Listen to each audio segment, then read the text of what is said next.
My dear friends, happy Onam to all. ഞാനിന്ന് നിങ്ങളോട് സംസാരിക്കുന്നത് നർക്കോലെപ്സി എന്നൊരു സ്ലീപ്പിംഗ് ഡിസോർഡറിനെ കുറിച്ചാണ്. പകൽ സമയത്ത് യാതൊരു മുന്നറിയിപ്പും കൂടാതെ അമിതമായിട്ട് ഉറങ്ങും. അതിപ്പോൾ എന്ത് പ്രവൃത്തി ചെയ്ത് കൊണ്ടിരിക്കുകയാണെങ്കിലും അവർക്ക് ഉറക്കം വരും. നിങ്ങളുടെ തലച്ചോറിന് ഉണർന്നിരിക്കാനുള്ള കഴിവ് നിയന്ത്രിക്കാൻ കഴിയാത്ത ഒരു അവസ്ഥ എന്ന് പറയാം. നമ്മുടെ ജോലിയെയും നമ്മുടെ ജീവിത നിലവാരത്തെയും ഒക്കെ ഇത് ബാധിക്കുന്നുണ്ട്. ഇത് പ്രധാനമായിട്ട് രണ്ട് വിധത്തിൽ പറയാറുണ്ട്. ടൈപ്പ് 1 കാറ്റപ്ലെക്സി ഉണ്ട്, ടൈപ്പ് 2 കാറ്റപ്ലെക്സി ഇല്ല. ഈ കാറ്റപ്ലെക്സി എന്ന് പറയുന്നത് ഉണർന്നിരിക്കുമ്പോൾ പെട്ടെന്ന് നമുക്കൊരു ബലഹീനത, ശക്തി ക്ഷയിച്ചതുപോലൊക്കെ തോന്നും.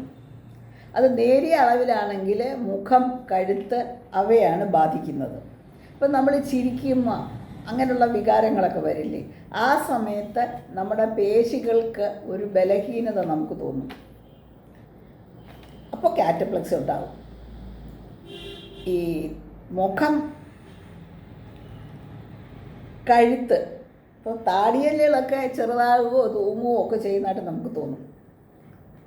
കഠിനമായ കാറ്റപ്ലെക്സിയാണ് നമുക്കുണ്ടാകുന്നതെങ്കിൽ നമ്മൾ ശരീരം കൊണ്ട് അങ്ങനെ ശരീരത്തെ മുഴുവൻ ബാധിച്ച് അങ്ങനെ അങ്ങ് വീഴും. ഇത് കുറച്ച് സമയത്തേക്ക് മാത്രമാണ്.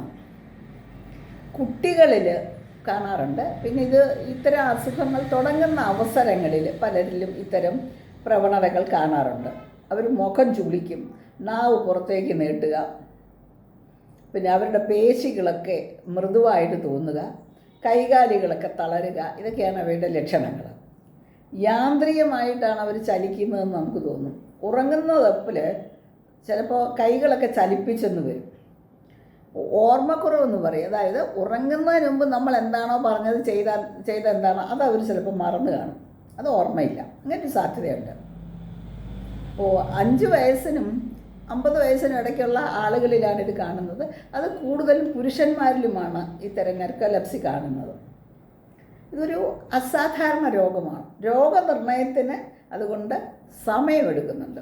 പല ഘട്ടമായിട്ടുള്ള ഉറക്കം, ലഘുവായ ഉറക്കം, ഗാഢനിദ്ര, പിന്നെ മന്ദഗതിയിലുള്ള ഉറക്കം, ഇത് ഹൈപ്പോതലാമസുമായി ബന്ധപ്പെടുത്തിയുള്ളതാണെന്ന് പറയുന്നത് കൊണ്ട് ധാരാളം പഠനങ്ങൾ ഇതിനെക്കുറിച്ച് നടക്കുന്നുണ്ട്. ഡയഗ്നോസ്റ്റിക് ടെസ്റ്റുകൾ നടത്തുന്നുണ്ട്, തിരിച്ചറിയാനുള്ള ടെസ്റ്റുകൾ. ഇതും ബാക്കിയുള്ള പാരാലിസിസും ഒക്കെ ആയിട്ടുള്ള വ്യത്യാസങ്ങൾ കണ്ടുപിടിക്കണം. പിന്നെ ഇതിനകത്ത് ഉറക്കത്തിൻ്റെ അളവ് കണ്ടുപിടിക്കണം.